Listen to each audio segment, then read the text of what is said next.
Brought to you by DIS, keeping companies connected with cloud-based solutions. Come on, City. Kenny, good to chat with you. If I can start with injury news firstly, how's Lee Novak? Well, he's responding to treatment. Obviously, disappointed that Lee's one of a number of players that we'll have doubts about. So hopefully he'll respond to the treatment. I don't actually know exactly how long. I think Saturday may come just a little bit too early for him. But hopefully, as I say, he's going to respond to the treatment and won't be out for too long, if indeed that be the case. Yeah, Stuart said it could be a lengthy spell at first, but they hadn't maybe fully checked the full extent of the injury. So from what your understanding is, it shouldn't be too long on the sidelines for him. That's what I'm led to believe. I think obviously when you get the results of these scans, you try and give it, give the player every chance, to respond to the treatment. But that's just a gauge that they give you that if they think he's going to be out for a certain amount of time. But yeah, we're hopeful, as I say, that Lee's not going to be too bad, and hopefully we can be back sooner rather than later. Curtis Guthrie was another one of your forward line that wasn't in the match day squad on Tuesday. What's his situation? Very similar, actually. He's been for a scan also. It's a type of dead leg that he picked up, and from a Newport game, I think it was Newport Walsall game. It's one of these ones that I think any injuries, and we're starting to pick up our fair share of them just now. But I think every club falls into the same bracket. Where we're having a lot of games, particularly in this month. It's been Saturday, Tuesday, Saturday for the last 5 or 6 weeks, as far as I'm concerned. And you will pick up the odd injury here and there, but we certainly I've seemed to pick up that definitely. I'll get your thoughts on that schedule in due course, because I realise it's quite a hectic one at the moment. But just for the sake of clarity, so Curtis will be out this Saturday? I would imagine he'd be struggling, yeah. I think he'd be okay. I don't like ruling players out, because I'm a great believer of having a fantastic Friday where they come in and think, oh yes, I'm going to be okay, and all of a sudden the doom and gloom can be quickly established that it's not going to be as bad as we think. So let's hope for a fantastic Friday, shall we?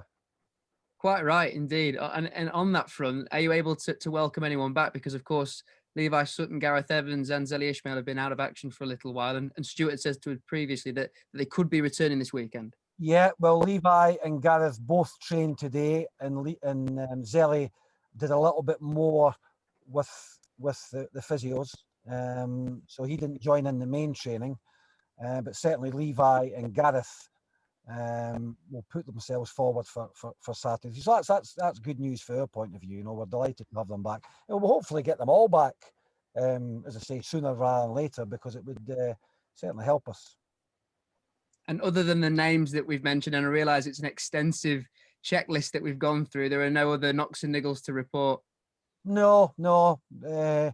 We came out of the Bolton game, although disappointed with the result. We don't seem to have picked any more injuries up, which is good news. Yes, definitely. How do you reflect then on Tuesday, Kenny? What have you spoken about since the result? Well, the obvious one is a disappointment that we felt we controlled, and having watched the game back again, we controlled long parts of the game. The big problem we had was the goal that we conceded. I think was avoidable, and certainly the good bits of play, which we did have many on Tuesday night, we had no end product. I think the only save of note that the goalkeeper had to make was the save from Billy Clark's penalty. So that's disappointing, and that's something that we certainly need to work on and stop giving away silly goals. I think that puts us up against the black ball, as they say, straight away. And I think if you're contributing to losing soft goals and not contributing at the other end of the pitch, it's got all the ingredients of having a negative result.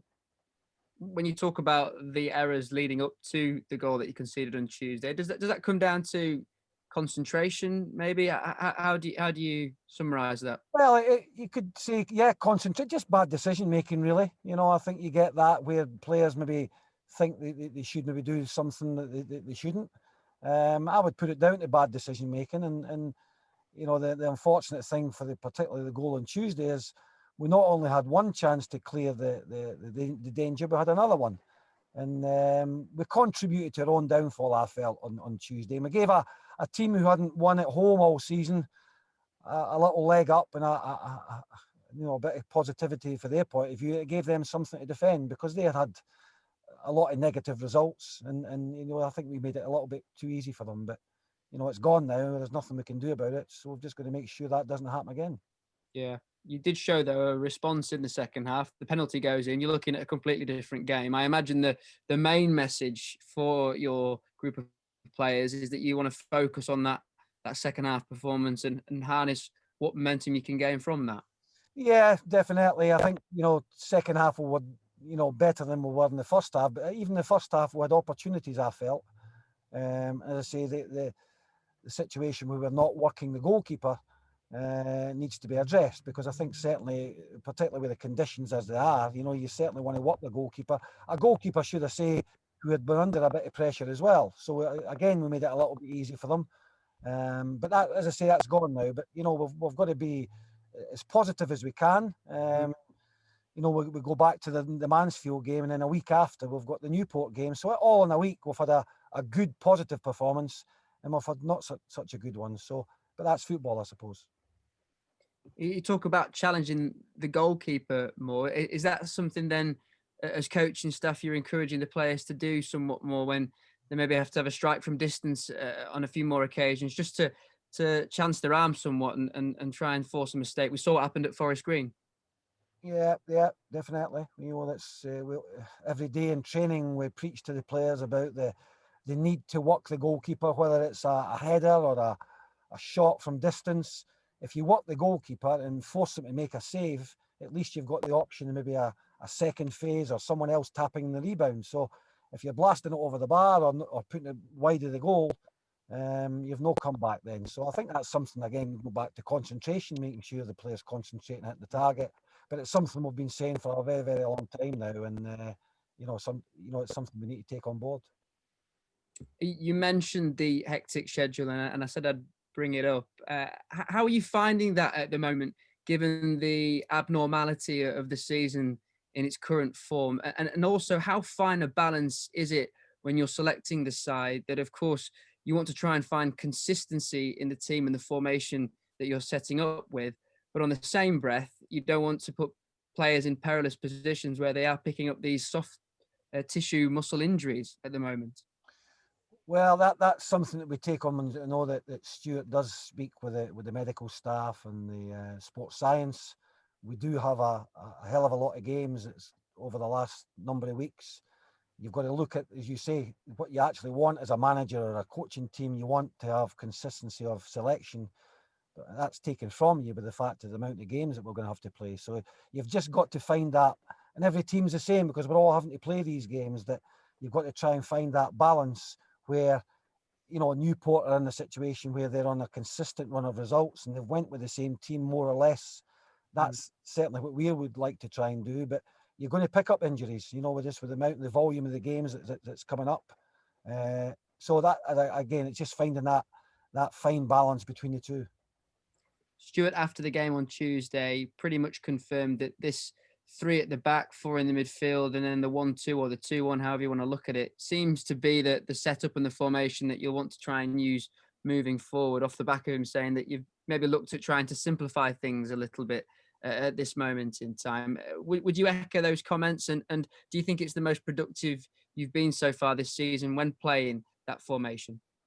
Well, I think with the personnel that we had available, we looked at it at the start of the season and we felt it was the players that we had at our disposal, that was probably the best shape that we'd have. But the thing is, when you come up against teams who play with a similar shape, or you come up against teams who you may feel might cause you problems with their different shape, there's a lot goes into team selection. And then on top of that, we had the situation where Poddy was out for 3 games. So that kind of takes away your central one of the back 3. So yeah, there's loads of stuff you look at. You would like to try and nail it down, yet would love to go a back three for the rest of the season, but we know that's maybe not going to be the case. But certainly we would like to try and put that into the players' minds, that the wing backs or full backs or whatever we may play, 4 in midfield or 5 in midfield, we certainly always like to play with 2 strikers, so we can have that clarity with the players moving forward. I would think most of the time we'll probably go with a back three, yeah. And you mentioned that back three, just to stay on that point as well. Reece Stunton returned to the match day squad on Tuesday. Was his lack of inclusion a tactical decision, or is he still finding his feet coming back to fitness after a little spell on the sidelines with injury? Yeah, he's still finding his feet after his fitness doubts, but he's now back near enough ready to go, and I think putting Reece on there, he covered us also, as Reece can play at left wing back, left back. So he's very, very important to us, and getting him back 100% rather than, a 75 or an 80% Reece Stunton. It's better to go with Ben, who we felt had done okay. And the physicality that Bolton brought to the table was another issue for us, Up next for you, of course, Barrow. Firstly, how do you view them as opponents? Another one of many dangerous opponents that you'll get in League Two, probably similar to Harrogate, who they've came up and they'll enjoy their stint in league football, coming off the back of their first victory as well, make some dangerous opponents. So certainly we'll have a workout. It's a ground I've never been to, so probably for a number of the players, that we will treat them with the respect that they deserve. They've got players that certainly I'm just going to go and watch a bit now. Stuart's doing that just now, watching clips of their games. But certainly, yeah, they've proven in the National League last year they came up as champions. So really in the same vein, and we know what Harrogate did to us. Dangerous opponents, and we'll, as I say, we'll treat with every respect. And from what I've seen of them so far, another side that plays with this 3 at the back formation. Are we seeing this as more of a normality now in football, do you feel, Kenny? Well, I think there's a lot of teams playing with back threes. I think particularly in League Two last year, I think Northampton are a team that came up through the playoffs in a back three. Cheltenham, off the top of my head, they're another team that play a back three. So it is a very, very popular system. You can tweak it slightly, obviously, as I said earlier, if you can go with a midfield 4 or a midfield 5. There's many ways that you can play it, but I think even for our point of view is, we really need to get back to as well is to try and keep clean sheets. And we've not had many of them this season. So I think that's the first port of call is to make sure we stop conceding silly goals. But going back to your earlier question, yeah, back threes are very, very popular nowadays. Yeah, definitely. Go well Saturday. Thanks for your time. Cheers, Kenny. Thanks very much. Thanks. Cheers and thank you. As you said, there's a very big congestion in the fixture list at the moment. Presumably that makes it harder as well for players that are coming back from injury to get them games where they can get their match fitness back. Yeah. What you try and replicate on the training ground, you're sometimes forced to take a gamble with players and maybe put them straight back into the starting lineup when they're maybe not that 100%. But we're living in difficult times just now. Everything's a bit weird and abnormal with the fact of no crowds and one thing and another. The amount of games that we're playing, we keep going on about the same thing. But all we're really focused now is to try and keep everyone as fresh as we possibly can, try and keep them as fit and healthy as we can, and get our best starting 11 on the pitch more times than often. And with that fixture congestion and the number of games just generally, how do you go about scouting the opposition? And Stuart said before that you're quite often off watching games when you can, and he is as well. You obviously use modern technology.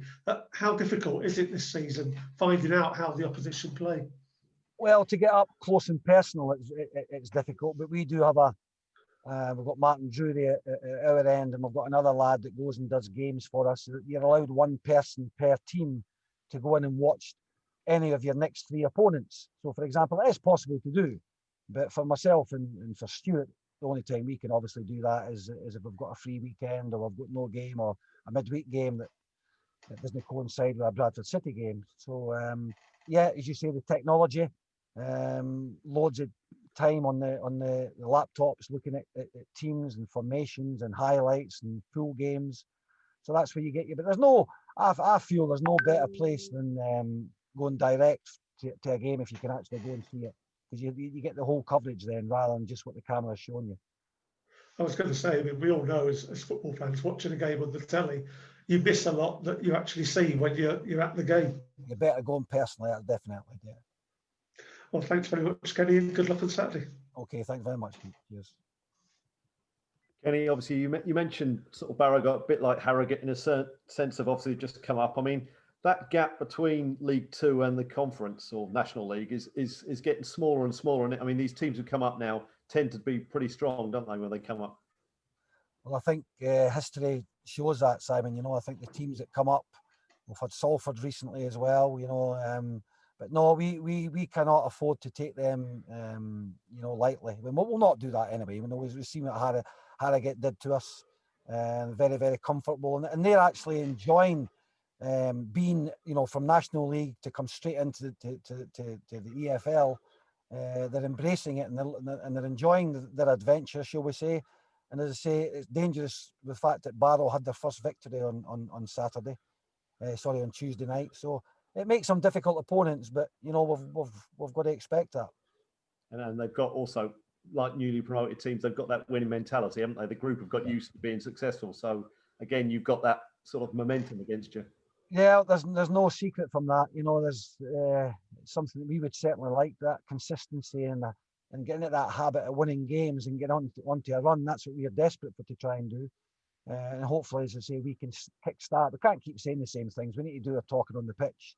It's disappointing, you know, we're going from one extreme from Mansfield to maybe I think the Walsall game would probably maybe just shaded it, but certainly on Saturday against Newport, disappointing to lose that one. And then the Bolton game I've already mentioned. You say about the players, you know, back in contention. I mean, we're talking about Gareth Evans. I know when Stuart brought him in, he was very excited about getting him in because of what he offers in various positions going forward. I mean, having someone like that available, because he's not really had an opportunity yet, has he? Because obviously the injury. Yeah, I think he came off injured the Harrogate game. I think he came off at half time.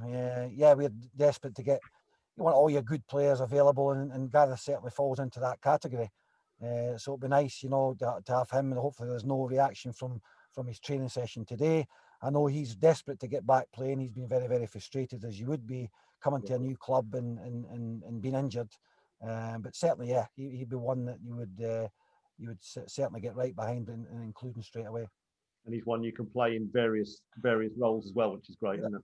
That's another plus from him. You know, I think he can play a number of positions. He's done that throughout his career and done it very, very effectively. So, yeah, fingers crossed, as I say, he'll be available for us for Saturday.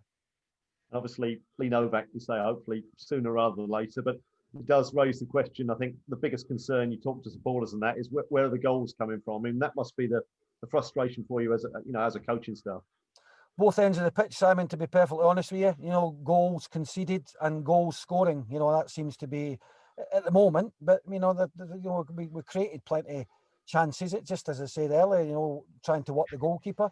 We need to get back, and I think it's all down to confidence as well. There's no doom and gloom here. We're obviously certainly disappointed with the results. We need to go on a run. You know, likes in Newport and then the Cambridges and teams like that. We need to be up there.